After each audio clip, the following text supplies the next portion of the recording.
like to introduce you to Melinda Raker from YANA to share information about her wonderful organisation as well. So over to Melinda. Okay, thank you, Diane. Thank you. And thank you so much to the Princess Countryside Fund for inviting me here today. It's always a joy to work with you. I suspect we're one of the smaller organisations in the network, but today I'm going to give you a brief overview of the why and the what and the how we do what we do. So if we have the first slide, please. Here we are. YANA, you are not alone. Rural mental health support. That's it. That's what we do. It's very simple. YANA, because you are not alone if you suffer from poor mental health. 1 in 4 of us will at some point in our lives. And you are not alone because good help is available. It launched in 2008 by the Clan Trust, a Norfolk farming charity, following the tragic suicide of one of its trustees. 2008, it was ahead of its time. No other rural charities were working specifically with mental health, and those in farming were definitely not speaking about mental health or their emotions, and few were seeking help. We've come a long way in 12 years. Next. I spent 18 months researching what was needed, and 2 critical things influenced the way that YANA was set up and how it runs today. I looked at a project in Staffordshire with a mental health nurse on the road, visiting farms, meeting the farmers, and the cost was £75,000. They had funding for 3 years, but when that funding ended, the whole thing collapsed. The second thing was the founder of the very excellent Maytree Centre in London for those who are feeling suicidal, Michael Knight, advised me not to reinvent the wheel, that's been mentioned today, but work with the existing agencies. So those 2 things are the main criteria of YANA. Keep it simple and sustainable. Next. And this is what we do. Essentially, 5 things. We provide confidential support with a helpline manned by Samaritans trained volunteers. We fully fund counselling. We've got 16 counsellors across Norfolk, Suffolk and Worcester where we work, and that counselling can be put in place within a few days. With the NHS, I understand it can take up to 9 months or even more to get a counselling provision. We build a better understanding of mental health, helping to reduce the stigma and encouraging conversations about this very common problem. And we do that with our leaflets, website, presence at events, talks, and through social media. We invest in mental health first aid training and suicide prevention. And so there we are, by keeping it simple, just essentially those 5 things, I think we can assure that we are efficient, effective, and hopefully good at what we do. And I'm told that this is known as sticking to the knitting. Right, next, please. So mental health first aid training, and we've had funding from the Princess Countryside Fund for this. These courses, 2 days and quite intense, don't make anyone a counsellor, but it gives them the skill and the confidence to support and signpost their colleagues, their friends and their family.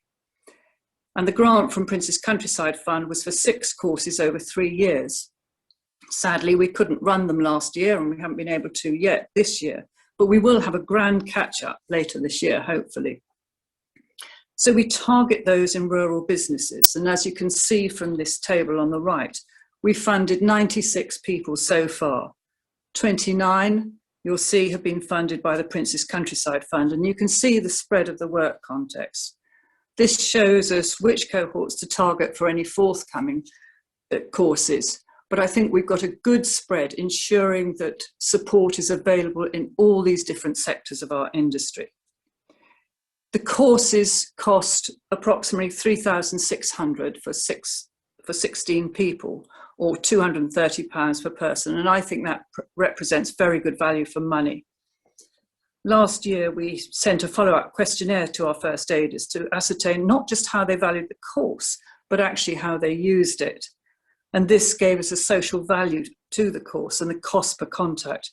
It is, I can confirm, Princess Countryside Fund, an excellent use of funding and the skills gained. Right, next.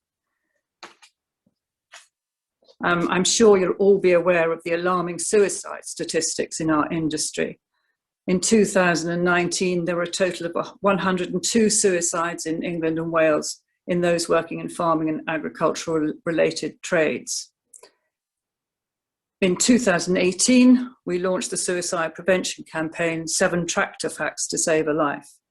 Now, this demonstrated the agility of being a small charity. We had 2 meetings lasting just over 2 hours for this.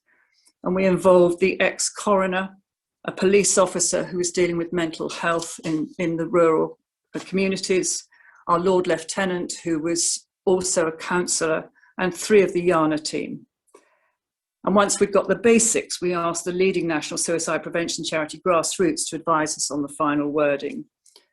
We used the mnemonic Tractor specifically to appeal to our cohort, and it seems to work. I knew, being in farming myself, that if a leaflet just had suicide prevention on it, it probably wasn't that appealing, but put Tractor on it and it definitely catches the eye. And we've distributed this nationally. We're very happy for people to use it, so do ask us if you'd like copies. Next, please. So Tractor and Facts contain the word act, as the whole idea is to encourage people to do just that. Suicide obviously is a very difficult subject, but asking someone if they're feeling suicidal doesn't put the idea into their head. In fact, it probably is the most tremendous relief to them that somebody is realizing just how desperate they're feeling. In farming, taking away the means, especially perhaps firearms, can be life-saving, and we have to have a good relationship with our firearms officers to ensure that they're happy with what we do. But we do stress that not everyone who's feeling suicidal will give any indications of their intention. So that is what we do. We know we're effective, but how do we do it on a comparatively small budget? Right, next. So, please note the banner headline, choose good contacts and use them. So last year, YANA became a charity in its own right. It earned its wings and it was time to fly solo. So we've got excellent proactive trustees, and each brings a different and a complementary skill plus their professionalism to the charity. Our patron is our Lord Lieutenant. She was a counsellor in her own right, and she will publicise what we do at any opportunity. The agricultural editor of our local paper is key, and do cultivate this relationship if you haven't already got it. He published 26 articles or mentioned YANA in the press last year. That is amazing. Fundraising. We don't have a fundraising department. Others do it for us, you'll see in a minute. But we do apply for grants as and when we can. Volunteers. We know what their skills are. When they fill in the form, we know what they do. And so we can use their key skills. So we don't ask a data analysis to make tray bakes. And those who've had the Samaritans training and are supporting our helpline are just completely invaluable. It's such a wonderful training to support us. We use a communications expert who has her own business in communications. And so we do pay for things like the website updates and any key advertising or marketing. But she gives an awful lot in a voluntary way as well. And she's always there on the end of the phone for me for advice. And other charities expertise. We keep the dialogue going with others working in the third sector, not just in the rural communities, but our local Samaritans group, the air ambulance, the community foundation, the local hospital. They're always happy to help, advise, share policies. And the other people who are so helpful are our agricultural associations. They allow us to use their facilities, to use the places as hubs for our distributions and meetings. Next,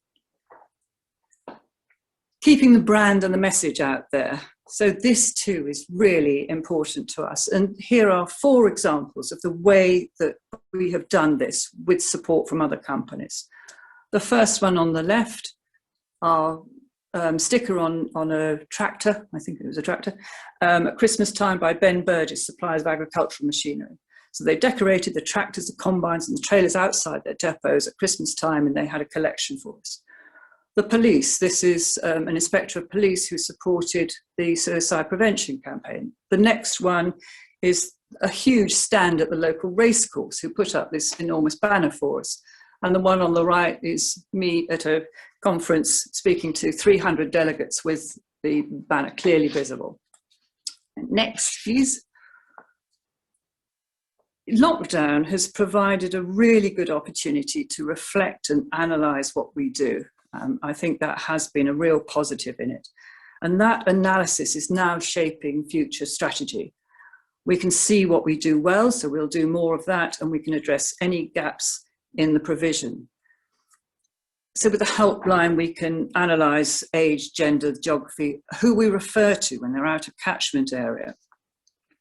With the counselling, we're looking at anonymised feedback. And I've mentioned the articles in the local press, and we can see from this analysis that key articles drive traffic to the website and to the helpline.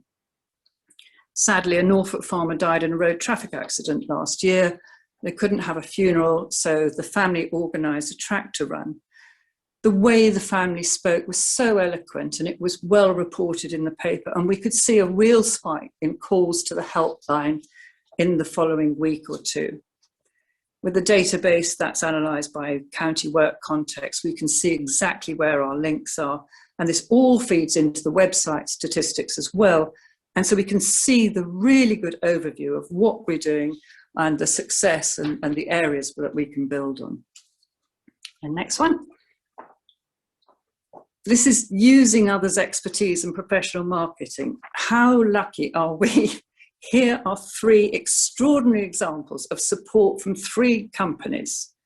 Unsolicited, no cost to us, hugely effective, and very professionally put together. So the first one on the left, Ashton's, the wording was lifted from our website, well put together by their marketing team, one in a series of 3 for social media. Obviously, all these companies ask if it's okay by us. The middle one, Longfields Insurance, they put together this advert which actually highlighted YANA, RABI and FCN, and it was in the Farmer's Guide. And the one on the right, the lorry, now I frequently give talks, and I spoke to an NFU conference last year on Valentine's Day. I asked them if they were going to give me chocolates and roses, but they said no, that I might get a couple of sausage rolls at lunchtime. And over lunch, over the sausage rolls, some people from Harrod and Turf spoke to me, and they said they'd like to support. Now, you might think that might be volunteering, or it might be a cheque, which would be lovely, but no. A few months later, they came to us and said they would like to put our logo on a curtain cider lorry, and this lorry will do 100,000 miles round the UK in the coming year. How special is that? Right, next. And so no fundraising department, but here are examples of how people help us. The lights, a book of 100 drawings in 100 days. This followed a selling exhibition of the same drawings in 2019. And Kate Batchelor, the artist, has been on the radio, the television, and in the press. All excellent publicity for us. We've got concerts, walkers, a tractor run. A company couldn't have their conference this year, so they donated the cost of their bacon sandwiches to us. And the drill, you might have seen that on social media. Somebody put the drill up for sale, and it wasn't the fact that it made money, it was actually the whole story. It was so fantastic and had a huge amount of following on Twitter, which resulted in more interest in the work that we do. Blake is another band, just going to drop a name in here, but they are known internationally. They've sung with Shirley Bassey, but one of them farms in Norfolk, hurrah for that. And so there'll be a concert in June, which we're looking forward to hugely. And Patrick Joyce in the Cricket Whites was tragically terminally ill with cancer, got terribly depressed, used YANA, and was determined to do something for us.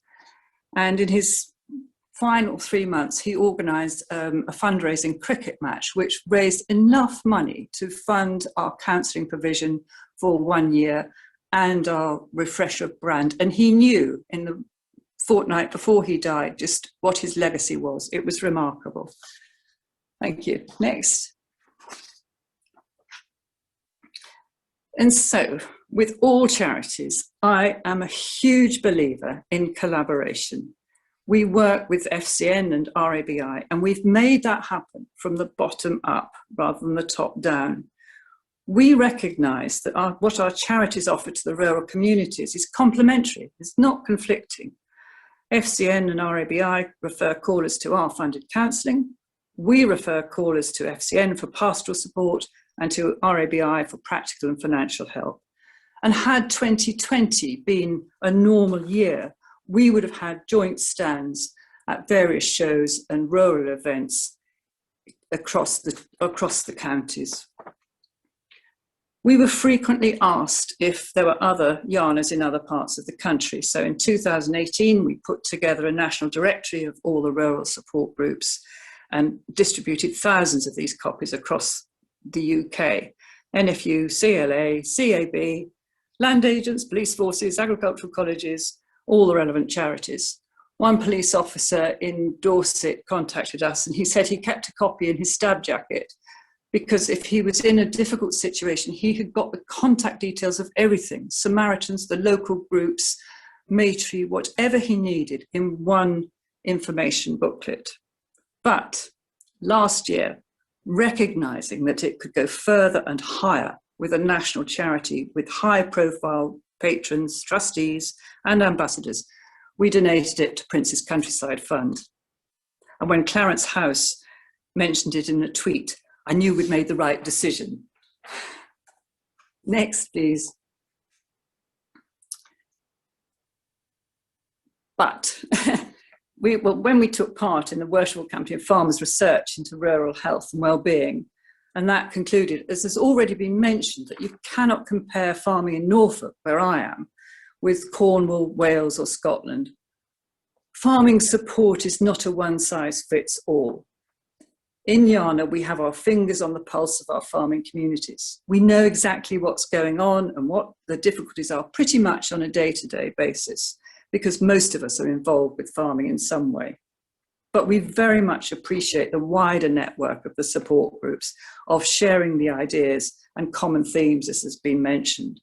And that's why we put tremendous value on our association with and the support from the Prince's Countryside Fund.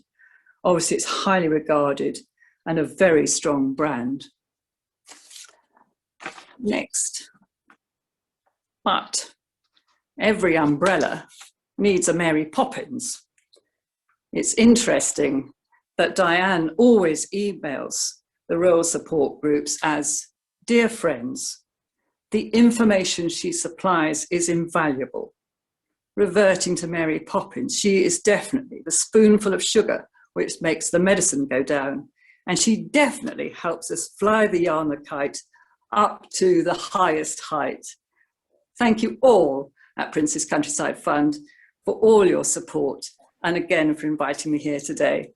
Thanks so much. Wow, Melinda, don't know what to say after that, really. I certainly think there's a lot to be said for sticking to the knitting, and what you offer is very, very focused and brilliant and amazing, amazing work you do. Thanks again. I'm going to look out for hands or questions now.